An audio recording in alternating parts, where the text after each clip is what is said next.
Finally आप medical college में जाने वाले हो and during the first year आपको कौन-कौन सा सामान का ज़रूरत पड़ सकता है और उनमें से आपको कौन-सा सामान खरीदना चाहिए और कौन-सा सामान नहीं खरीदने से भी चलेगा। ये सब जानना चाहते हो तो ये वीडियो आपके लिए है। मैं Selim Abdullah Chowdhury, first time MBBS student of Nalbari Medical College and Hospital. First we are going to talk about apron.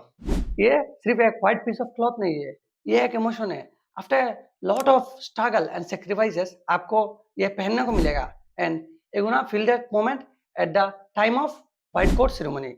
First question, आपको ये एप्रॉन कहाँ से लेना चाहिए? Don't buy it from outside, wait for your counselling day और उसी दिन आपको कॉलेज का वेंडर के पास बनाने के लिए दोगे।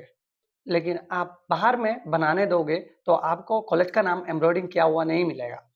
सेकंड क्वेश्चन, आपको एटलीस्ट कितने एप्रॉन बनाना चाहिए? आपको एटलीस्ट 2 एप्रॉन बनाना चाहिए, क्योंकि जब आपका एप्रॉन गंदा होगा तो आप उसको वॉश करके दोगे। जब वॉश करके दोगे तो अगले दिन एप्रॉन का फिर से ज़रूरत पड़ेगा, तब आप दूसरे एप्रॉन को यूज़ कर सको। Coming to the second essential, that is stethoscope, most iconic and symbolic instrument for medicos. During first year आपको स्टेथोस्कोप का जरूरत पड़ेगा क्या? To be honest, during first year आपको स्टेथोस्कोप का ऐसा कोई जरूरत नहीं है। At the end of the first year आपको फिजियोलॉजी प्रैक्टिकल में चाहिए होगा, लेकिन वो आपको फिजियोलॉजी डिपार्टमेंट में प्रोवाइड किया जाएगा। लेकिन सेकेंड ईयर से आपको स्टेथोस्कोप का जरूरत पड़ेगा, क्योंकि उस टाइम आपका क्लिनिकल पोस्टिंग होता रहता है। तो उस टाइम के लिए आपको स्टेथोस्कोप चाहिए, तो आप फर्स्ट टाइम में स्टेथोस्कोप खरीदना चाहते हो तो आप एक बेसिक सा स्टेथोस्कोप खरीद सकते हो, जिसका कॉस्ट अराउंड 1000 टू 1500 पे मिल जाएगा।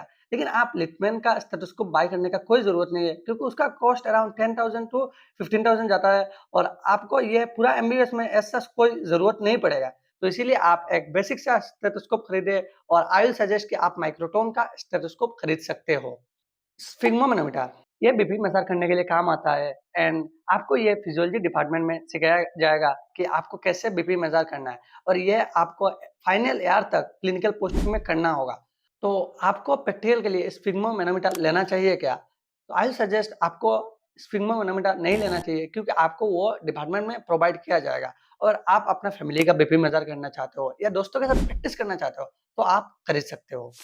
फर्स्ट ईयर का किंग सब्जेक्ट है एनाटॉमी और एनाटॉमी आप बोन के सिवा इमेजिन ही नहीं कर सकते हो और आपको एनाटॉमी के हर प्रैक्टिकल एग्जाम में बोन का ज़रूरत पड़ता है, क्योंकि आपको बोन का एनाटॉमिकल पोजीशन, उस पे मसल का ओरिजिन, इंसर्शन ये सब दिखाना पड़ता है। तो इसीलिए आपके पास बोन होना बहुत ज़रूरी है। आपको 2 तरह का बोन सेट मिल जाएगा। एक होगा बाइलेटरल, जिसमें आपको बॉडी का पूरा कंप्लीट स्केलेटन मिलेगा, जिसमें आपको बोथ साइड का बोन्स मिलता है, साथ में स्कल, सैक्रम ये सब मिल जाएगा। और दूसरा होता है unilateral bone set. Unilateral bone set में क्या होगा कि आपका बॉडी का हाफ स्केलेटन मिलता है, मतलब एक साइड का बोन सेट मिलता है और उसमें आपको स्कल और सैक्रम नहीं भी मिल सकता है। तो आप फुल बोन सेट लेने जाओगे तो आपको कॉस्ट अराउंड 30,000 से ज़्यादा पड़ेगा और हाफ बोन सेट खरीदोगे तो 15,000 से ज़्यादा पड़ जाएगा।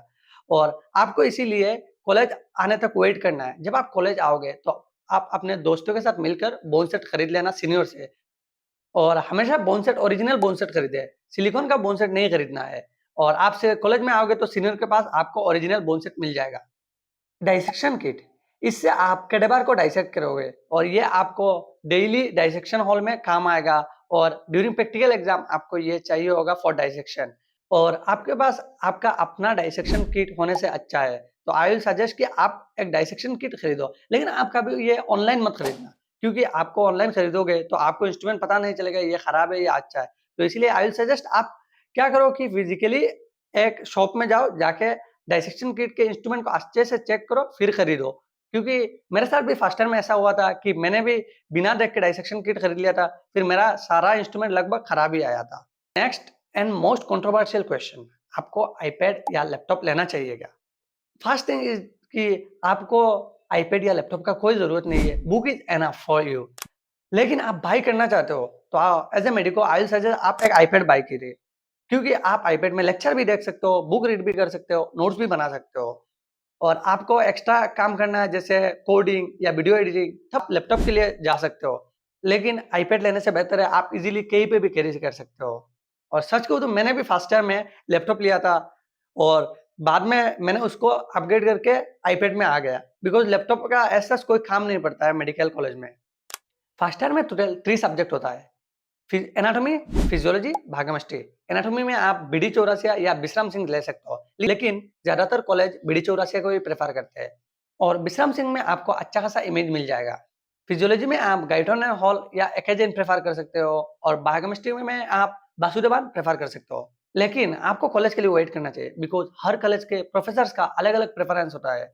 कोई बीडी चौरसिया प्रेफर करेगा तो कोई विश्राम सिंह प्रेफर करेगा। इसीलिए आप पहले कॉलेज में एडमिशन ले ले, फिर जाने के बाद आपको पता चल जाएगा कि आपका प्रोफेसर कौन सा बुक पसंद करते हैं, फिर वो बुक आप बाई करें। और इस तरह की वीडियो के लिए आप इस चैनल को सब्सक्राइब कर सकते हो।